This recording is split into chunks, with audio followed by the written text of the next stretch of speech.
Party തീരുമാനിക്കും. ഇപ്പം അങ്ങ് എലിയായി പോയി അങ്ങയുടെ പോരാട്ടം നിലച്ചു എന്നൊക്കെയുള്ള തരത്തിൽ വാർത്തകളും വ്യാഖ്യാനങ്ങളും വരുന്നുണ്ട്. ഇതിനെയോട് എന്താണ് പ്രതികരിക്കാനുള്ളത്? എലി അത്ര മോശപ്പെട്ട സാധനമൊന്നുമല്ലല്ലോ. ഒരു വീട്ടിലൊരു എലി ഉണ്ടെങ്കിൽ എത്രത്തോളം ബുദ്ധിമുട്ടുണ്ടാവും. അപ്പോൾ എലി അങ്ങനെ എലി അത്ര മോശമാണ് എന്നുള്ള അഭിപ്രായം ആ കാര്യത്തിൽ എനിക്കില്ല. എങ്ങനെ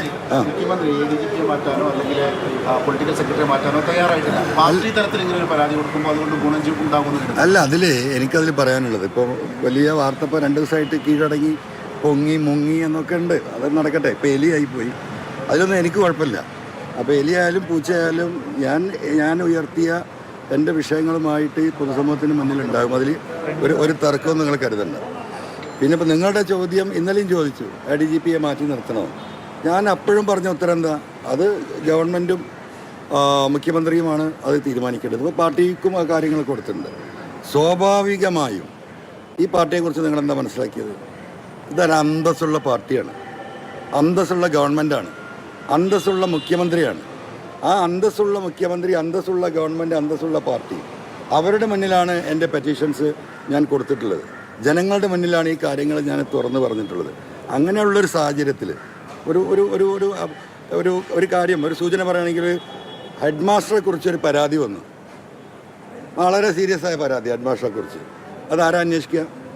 ആ സ്കൂളിലെ കൂടെ പ്രവർത്തിക്കുന്ന അധ്യാപകനും അവിടുത്തെ പ്യൂണും ബെല്ലടിക്കുന്നവനുമാണോ അന്വേഷിക്കുക?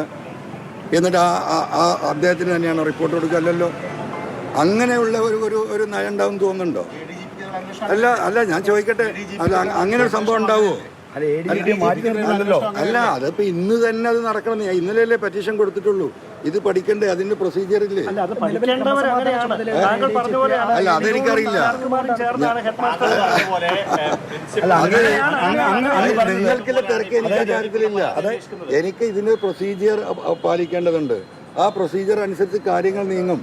അല്ലാതെ ഈ പറഞ്ഞതുപോലെ ആ ഹെഡ് മാസ്റ്ററെ കസാലയിൽ ഇരുന്നിട്ട് പ്യൂണിത് അന്വേഷിക്കും എന്ന അഭിപ്രായം എന്നുള്ള അതിന്റെ ഉത്തരവാദിത്വം ഈ ഗവൺമെന്റിന്, ഈ പാർട്ടിക്കൊക്കെ.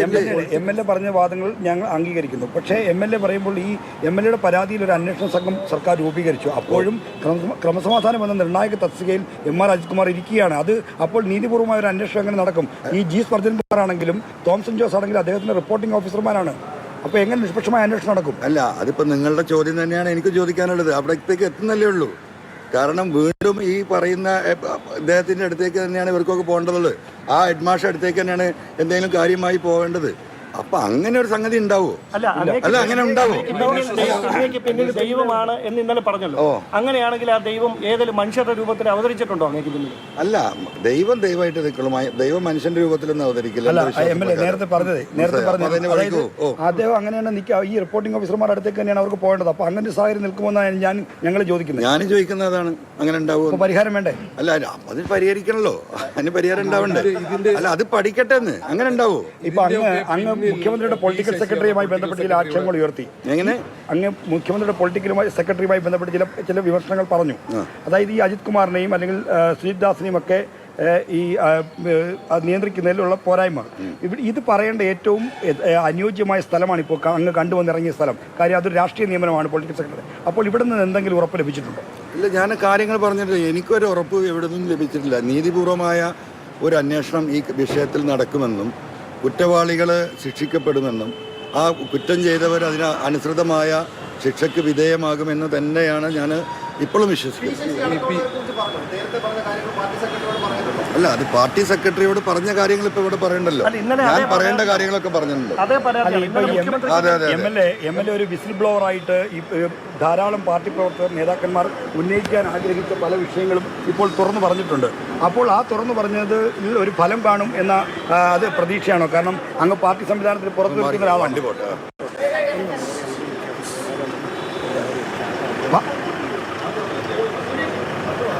ക്യാമറ വണ്ടി ഒന്ന് പോയി, ചെറുതായി മാറ്റി കൊടുത്താൽ മതി. ഓക്കെ. അങ്ങ് പാർട്ടി സംവിധാനത്തിന് പുറത്തു നിൽക്കുന്ന ഒരാളാണ്. അങ്ങ് ധൈര്യപൂർവ്വം ഇത്തരം കാര്യങ്ങൾ ആയിരക്കണക്കിന് ആളുകൾ പറയാൻ ആഗ്രഹിക്കുന്ന കാര്യങ്ങൾ തുറന്നു പറഞ്ഞു. ആയിരക്കണക്കിനല്ല, ലക്ഷക്കണക്കിന് ആളുകൾ, ലക്ഷക്കണക്കിന് സഖാക്കൾ പറയാൻ ആഗ്രഹിക്കുന്ന കാര്യം ഞാൻ പറഞ്ഞു. ലക്ഷക്കണക്കിന് ഈ ഗവൺമെന്റ് നിലനിൽക്കണമെന്ന് ആഗ്രഹിക്കുന്ന ലക്ഷോപലക്ഷം വരുന്ന കേരളത്തിലെ പാവപ്പെട്ട ജനങ്ങളുണ്ട്. ഈ ഗവൺമെന്റ് ഇവിടെ നിലനിൽക്കണമെന്ന് ആഗ്രഹിക്കുന്ന ഗവൺമെന്റ്, ഈ ഗവൺമെന്റിനെ തിരിച്ച് അധികാരത്തിലെത്തിച്ച ജനങ്ങൾ, ആ ജനങ്ങളുടെ വികാരമാണ് ഞാൻ പറഞ്ഞത്. ആ പാർട്ടി പ്രവർത്തകരുടെ വികാരമാണ് ഞാൻ പറഞ്ഞത്. അതിനെ തള്ളിക്കളയാൻ കഴിയുമെന്ന് ഞാൻ വിശ്വസിക്കുന്നില്ല. മുഖ്യമന്ത്രി വീഴ്ച സംഭവിച്ചിട്ടുണ്ടോ ഇവരെ നിയന്ത്രിക്കുന്നതിൽ? ഒരിക്കലും വീഴ്ച സംഭവിച്ചിട്ടില്ല. അദ്ദേഹത്തിന് വിശ്വസിച്ചേൽപ്പിച്ചവർ ആ വിശ്വാസ്യത നിറവേറ്റില്ല. വിശ്വസിച്ചേൽപ്പിച്ചവനെ എപ്പോഴും ചതിക്കാം. അതിന് ആ വിശ്വസിച്ചേൽപ്പിച്ചവനല്ല അതിന് ഉത്തരവാദി. ആ വിശ്വസിച്ചേൽപ്പിക്കപ്പെട്ട വ്യക്തിയാണ് ചതിച്ചിട്ടുണ്ടെങ്കിൽ അവർക്കാണ് അതിന്റെ ഉത്തരവാദിത്വം എന്നാണ് ഞാൻ വിശ്വസിക്കുന്നത്. അതെനിക്കറിയില്ല. I don't know. മുഖ്യമന്ത്രിയെ